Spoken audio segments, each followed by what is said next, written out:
challenges to the future are enormous. I mean, they're just, you can almost write 20 books on the challenges. The opportunities, probably just as many. Much of the rail network is full, up to capacity, and it's not just in the south of the country, as has been driven by the need for HS2. We are in a period of unprecedented investment in the railways. Some are saying it's more investment now than there has been since Victorian times. It's a very exciting time for rail. All the three main parties are in favour of greater investment in rail. There's a budget of £38 billion for the next control period of Network Rail. On the other hand, there's real problems about whether they can spend that money efficiently, whether they're investing in the right sort of projects, whether they can cope with the overcrowding of the network and so on. In the short term, get the best off your existing systems you possibly can as you then start to bleed in the new capacity, whether that be conventional rail capacity or high-speed rail capacity.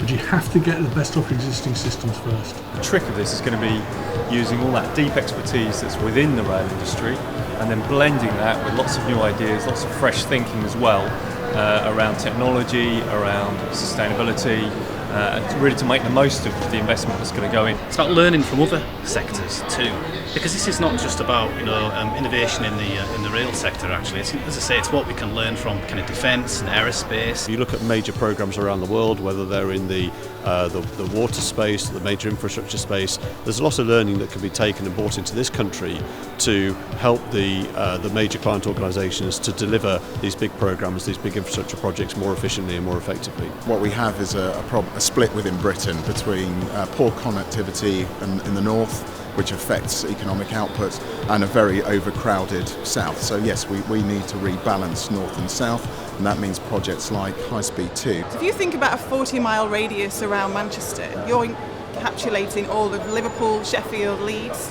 That's exactly the same commuter number as London. I think there's a realisation amongst politicians that they have to do more for the north. From a northern perspective, we need that connectivity with London to bring the benefits to the north, to increase the ability for businesses to access our economic centre. Devolution on taking decisions about service levels, service patterns, customer service makes sense, but it shouldn't be at the expense of losing economies of scale. But by working closely with London, who have done this before, and tying together our two economies to build the most from both of those economies, I think we can achieve a much bigger whole. But without HS3, you'll have an uneven spread of economic growth across the north. Railways are still big infrastructure programmes that cost a lot of money.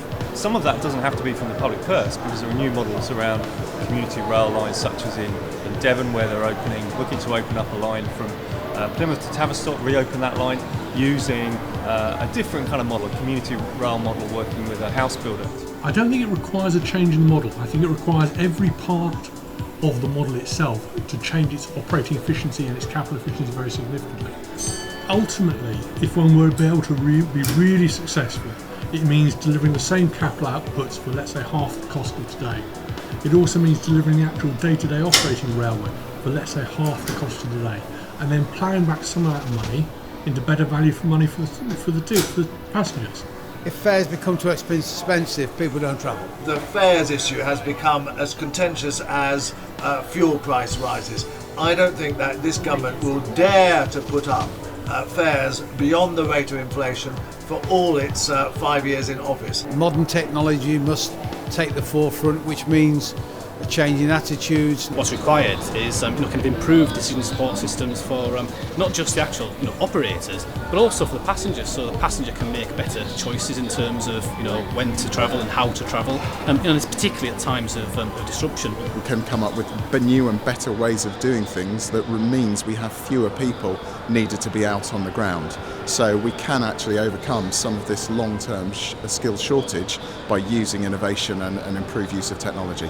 For me, the digital railway, it's as much about people and kind of learning and development of the workforce as it is about the actual technology. There's an enormous amount of skills to be trained, and of course, as we saw on Crossrail, some of the challenges are using local labour and local skills and apprenticeships. Crossrail as a whole has brought through, I think, over 400 apprentices, and also its Tunnelling and Underground Construction Academy, TUCA.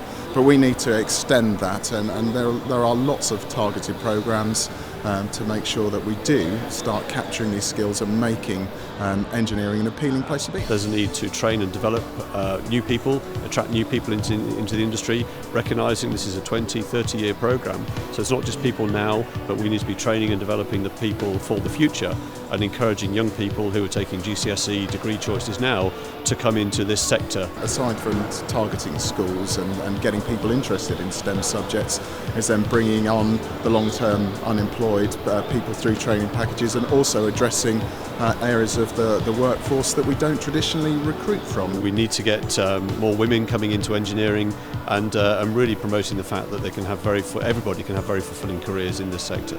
Focus on that 50% of the population that doesn't at the moment really see engineering as the career for them. This is a hugely exciting industry. We build great stuff. We build stuff that really matters and changes people's lives. It's a very interesting time, very exciting time for rail.